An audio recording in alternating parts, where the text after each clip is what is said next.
How did Page99 come to fruition? Like, had you guys been friends for a long time before you guys started? And, what kind of got everything going? I'll give you the summary. Um, we were all a bunch of fucking idiots from a bad town, and we became friends. And Mike and Chris were playing in a band with Eric and Jeff Kane, who were like Eric is in Strike Anywhere, plays drums, and then Jeff is the guitar player from the City of Caterpillar. That was like their first band in like ninth grade, ninth grade together, and me Oh, and Mike met like just through some shit. There was people trying to bully him, and I was like, "Nope, not gonna do that." And um, they would come into the. I worked at a shitty fast food place called Roy Rogers that they would come into, and they would harass my customers, which I loved because I hated that job and my customers. So I would just give them free food, and they wrote a song about me which I literally was like, he works it, gives us free food, free is good. Some dumb shit, but it was fun. And they asked me to sing it with them, and I did. And then I guess I just went from joining them on stage to sing that song to singing other songs to they asked me if I wanted to be like full time second vocalist. And I was like, sure. Um, and that lasted for a while. Then we broke up, as you do. I mean, we were all still maybe 18 at that point, and we didn't talk for like a year. And then I got together with Johnny Ward, who was our first drummer at my, and he lived. His sister and my girlfriend at the time were like super good friends. So I went over there for a Christmas party, and Johnny and me just were like playing shitty hardcore songs downstairs. And I was like, dude, you want to start a band? And then, yeah, that's how that happened. And I went back to Mike and Chris. I went back to Mike, and we are like, we just got. He played me some riffs after we'd had like a stupid fight, and then we had like said sorry to each other and all that. And he played me some riffs he'd been writing. I'm like, sick, let's do this. So when you broke up, did you go play music with anybody else? I had a whole weird journey after that happened. Like most of the guys stuck around in Virginia. Like Mike and Chris were already playing in Mannequin, and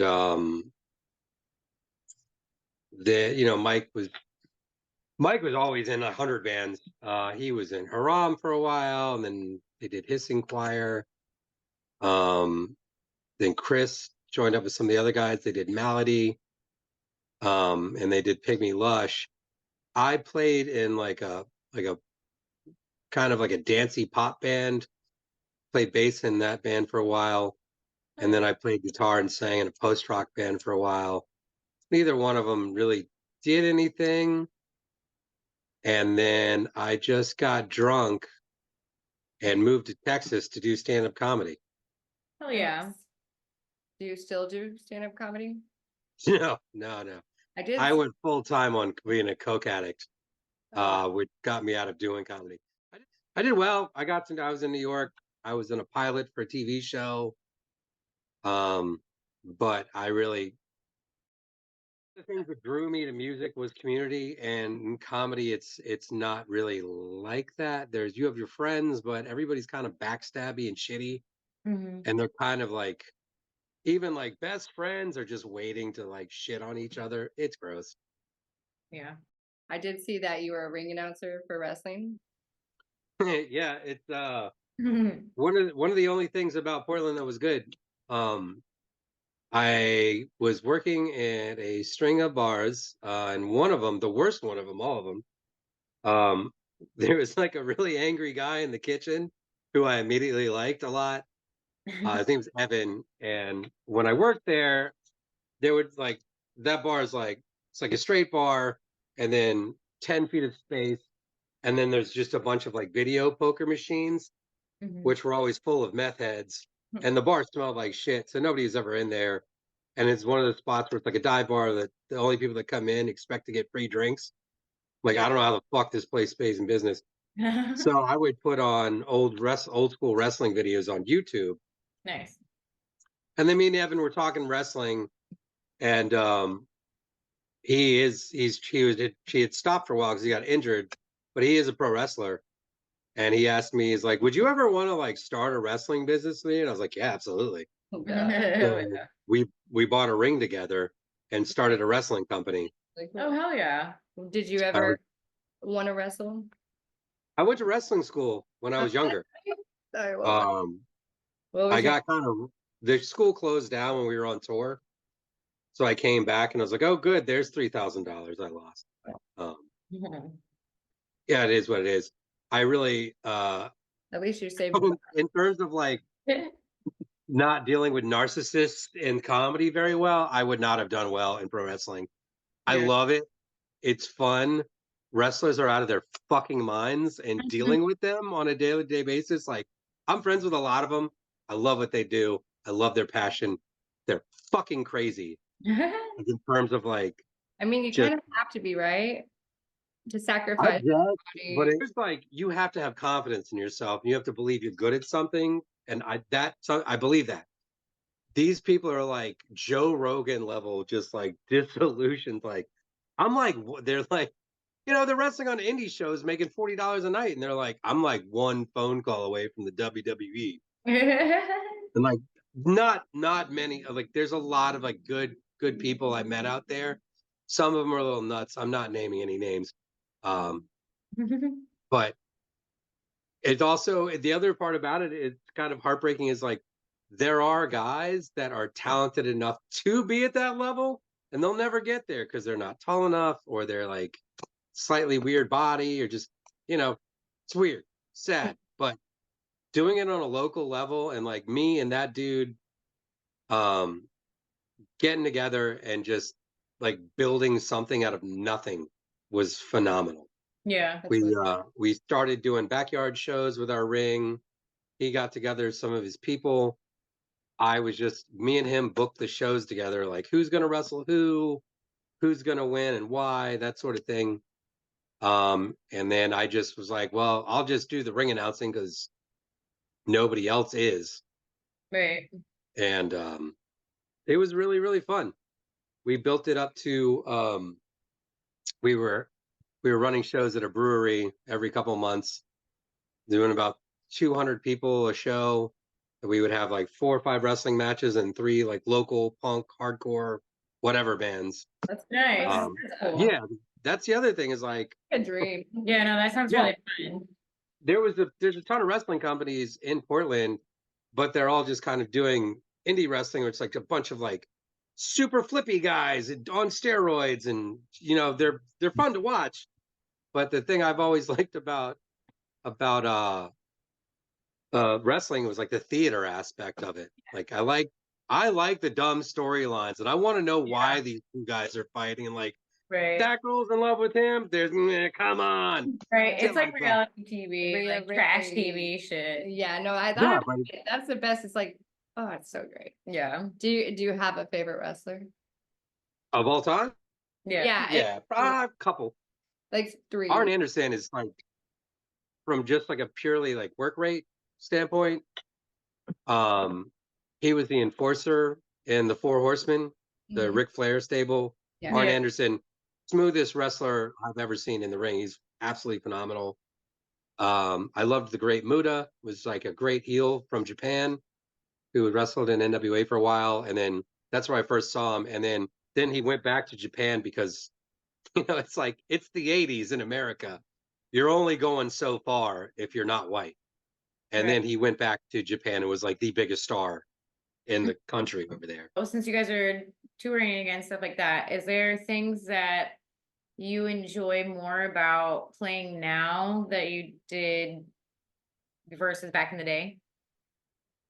Yeah, like a ton of things.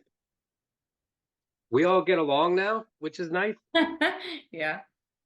Um, those guys are they're all brothers. like we have a bond that nobody else shares, and that was earned. We had some nightmare times together. We're all very intense people. We all have huge personalities, and there were parts when we were young and angry and hadn't been through therapy and did not know how to like deal with our feelings, why Mhm. we're having these feelings, how to set boundaries. There was a lot of craziness in the band, and nowadays we're all pretty fucking chill, and we all just love hanging around, joking around with each other, and playing shows again. Um, Hotels are nice. We Right. haven't had to sleep Yeah. on anybody's Yeah. floors. Sleeping in Had to on sleep on floors. concrete floors at a venue anymore. Right. Or Yeah. with 6 dudes. I mean, Are you gonna write new music? Mike is got a couple new songs in the pipeline where we haven't had a chance to sit down and work on anything as a unit yet. Mhm. But the way that normally worked in the past was Mike and Johnny would get together and just like write. They would arrange everything and then bring the rest of the band into it, and that would just come together. So Yeah. So when it comes to lyrics, like with you and Chris both doing vocals, like how do you guys do that? Do you guys each write your own song? Do you guys write together? I Like mean, I how, guess we haven't done anything in like 20 something years. Uh, I guess that's something we're going to need to think about again. What we would do, well, me and Chris are both kind of like deadline artists. Mhm. Like we don't, we won't come up with shit until it's like, oh, we got a day left. Then you just do all of it.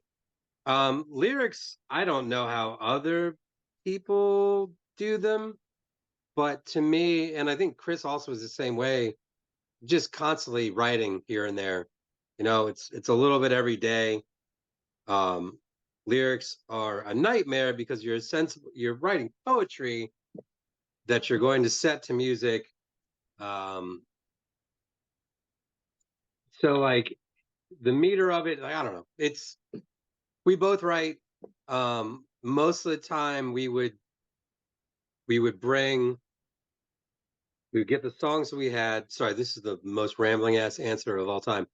We get the songs we had on a tape or something finally, and we would take both of us had like big lyric books, which we had gone over. We wrote stuff together sometimes. We would work like writing lyrics in the same room and like critique each other's work, which was incredibly important because Chris is he's one of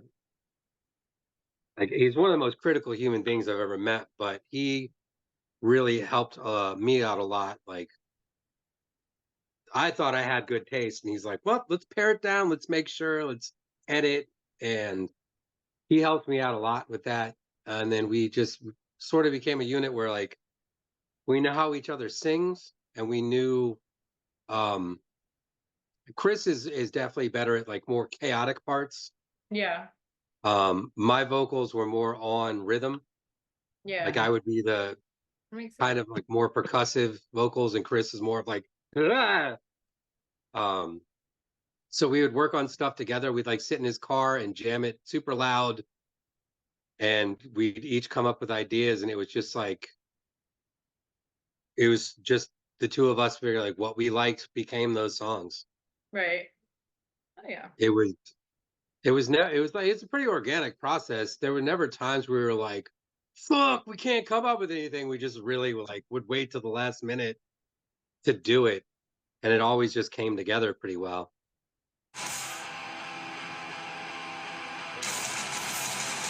Fuck.